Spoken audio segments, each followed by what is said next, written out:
What could be improved in special forces? Have you lost any brothers in arms? If so, how do you live through it? Hypothetical question, is it wrong to take performance enhancement drug to prep for selection? Favorite MRE if given a choice?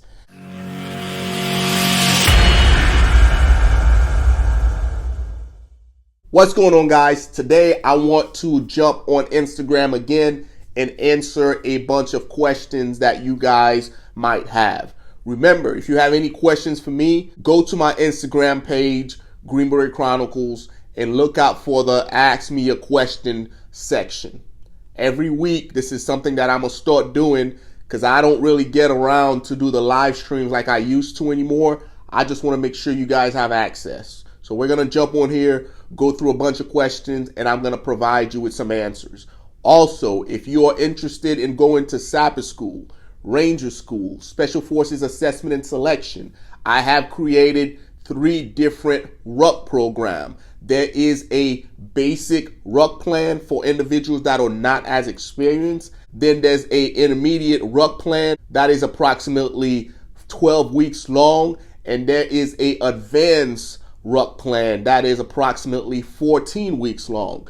This is the same Ruck program that I use, guys, to get me through Sapper School and to get me through Special Forces Assessment and Selection, as well as the qualification course. And I continue using these plans while I was a group. Once you're done with this plan, that will get you up to rucking approximately 40 to 50 miles. All right. So if you're interested, guys, check out the description below. I will have the link to these Ruck plans on there. With all that said, let's get into your questions.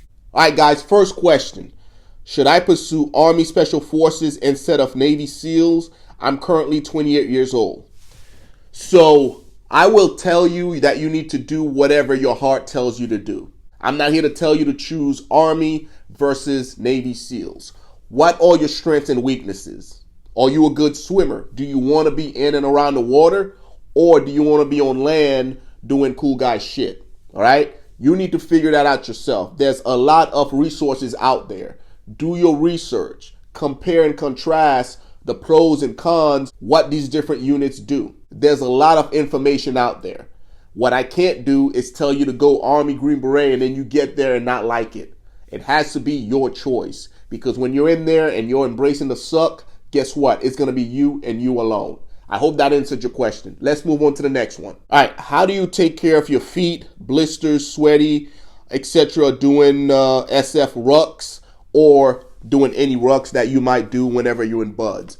Guys, there's a program on my Patreon that talks about foot care, but I'm a firm believer in preventative maintenance, meaning I'm going to take care of my feet prior to getting the blister. Me personally, when I was going through SF training, I would always put moleskin on my foot, all right? Because whenever I put my boot on and I'm rucking, if it begins to rub, it's rubbing on that moleskin instead of my skin. So prep your feet before going out. Use baby powder to keep it dry, and also use Ace Wrap to tape your ankles, all right, to make sure that you don't roll an ankle or hurt yourself while you're out there rucking. If you want any more information, guys, check out the Patreon and sign up for the prep courses that I have on there. Let's check out the next question. All right, what's the ideal mindset to go into small unit tactics? For you guys that aren't familiar, small unit tactics is a portion of the qualification course that SF guys have to go through. The ideal mindset is to go in and, just like selection, for starters, don't quit, right? Because small unit tactics sucks. It's pretty much Ranger School on steroids for SF students.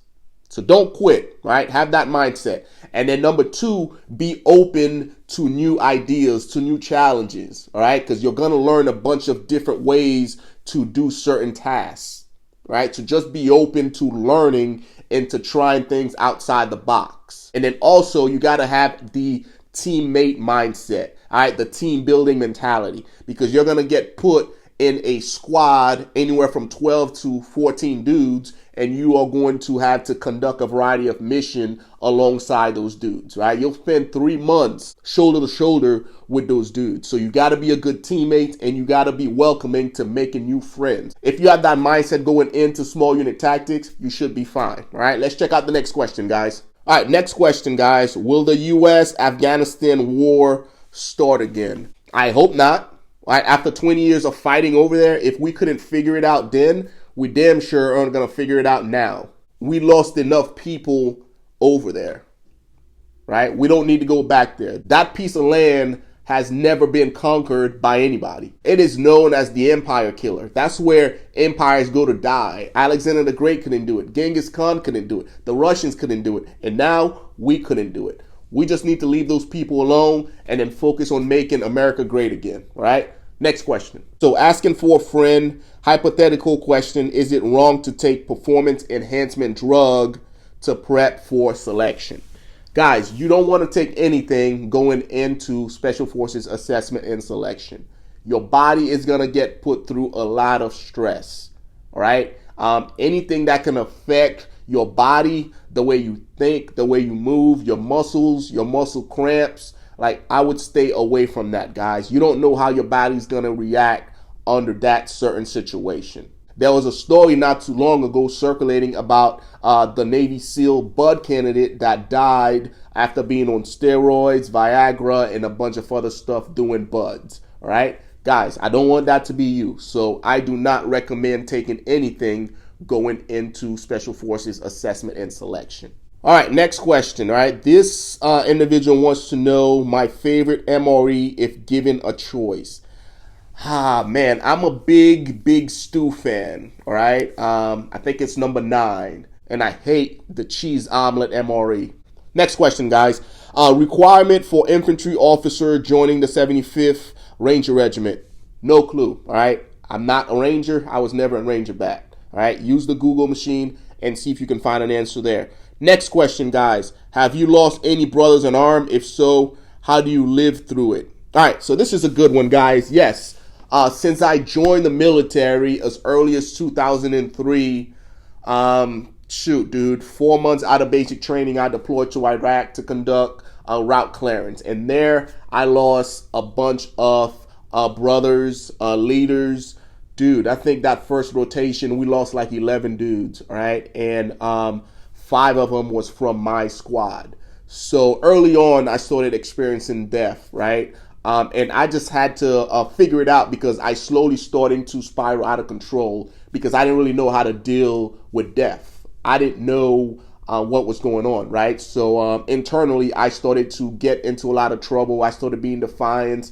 I started bucking the system. It wasn't until I got back to my duty station, Fort Riley, Kansas, and I got into a big altercation downtown fighting with college students that I had to come to terms with, hey, something's wrong with me. I need to figure it out. All right. I got thrown in jail, spent a couple of nights in there because the first sergeant didn't want to come grab me. And then once I got out, I was like, man, I need to go get help.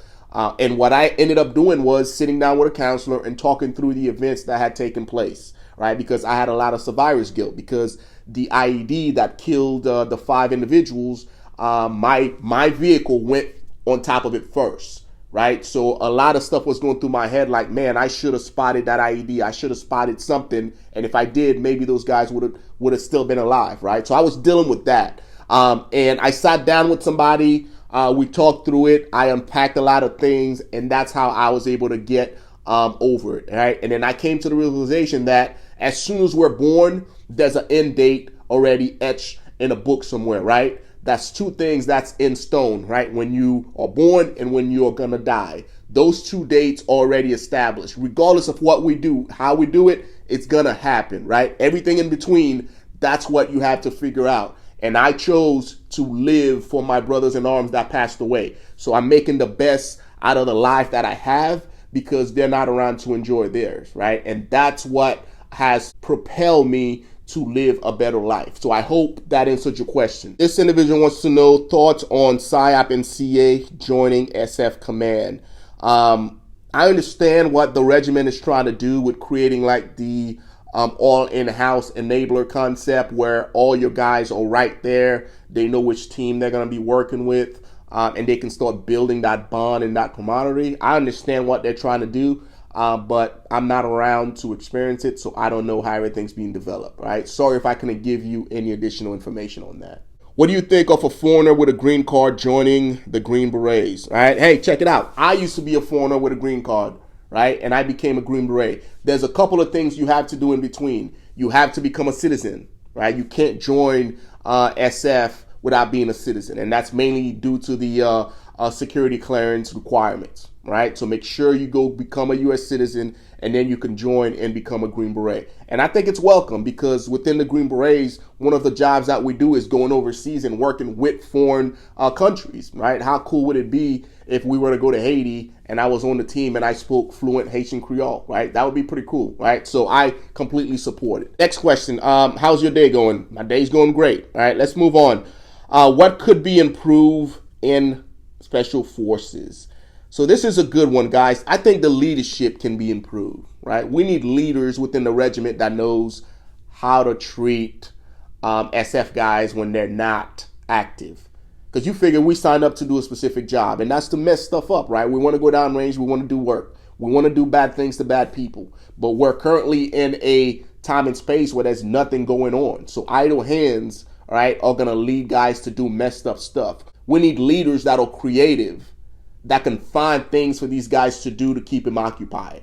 Because if they don't, they will get in trouble. That's just what SF guys do, right? We're going to find ways to entertain ourselves. So I think that's what we need, leaders that are outside of the box thinker, willing to take care of dudes and also find ways to keep them employed. All right, next question. What are the ways I can work on land nav? I researched some, but wanted your input. All right, so the best way to work on land nav, guys, is to create your own course. That's what I've been telling a lot of guys that reach out to me. If you're not around a military installation or don't have access to it, dudes, find a national park, right? Like in North Carolina, UR is a big one. Find a park and just get you a GPS and create your own course, right? Go out with your GPS, identify 4 location, preferably, you know, anywhere between 1,000 to 1,200 meters apart, right? And then just navigate to them.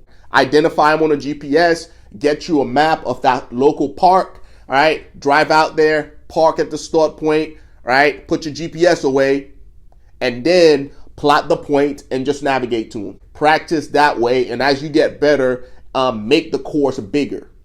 That's what I would recommend if you don't have access to a land nav course. Let's check out the next question. What does it take to become a Green Beret? Guys, it takes grit, it takes commitment, and it takes dedication. It also takes family support, and it also takes a willingness to do what needs to be done, right? In simplest terms. I hope that answered your question. If you want to know more, jump on a mentorship call with me, and I'll elaborate on these things that I've identified, right? Let's get to the next question. Just got my option 40 contract. Any advice on how to prepare myself for RAS, right?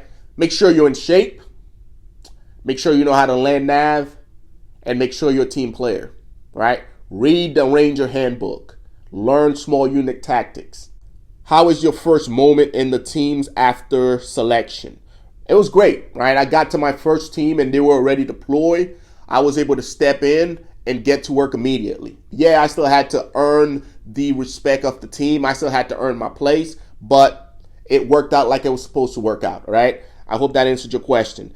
Have you ever met any black CAG operators, right? No, I haven't, but that doesn't mean that they don't exist. I'm not in that community, so I don't know majority of those guys. The only ones that I do know were teammates of mine that went over there and were successful, right? But that doesn't mean that they don't exist. All right, next question, guys. Essential workout to help with rucking. All right, today's your lucky day.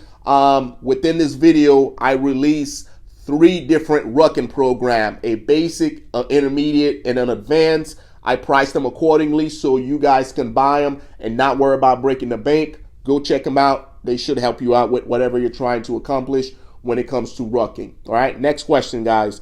Have you ever gone or thought about doing private military contracting or CIA contracting? Yes. Right before retirement, I was at that fork in the road, and I literally went on the CIA website. I filled out a packet. They sent it to me. I was going through the process before I realized how selfish I was, right? I didn't want to be that guy that just kept doing this job over and over again and get to the finish line and then have a family. I chose them over doing this job over and over again. But yes, the thought did cross my mind. All right, next question, guys. What are the requirements to attend selection for a Tier 1 unit like Delta Force? No idea. All right, use Google and find that out yourself. Right. Next question, guys.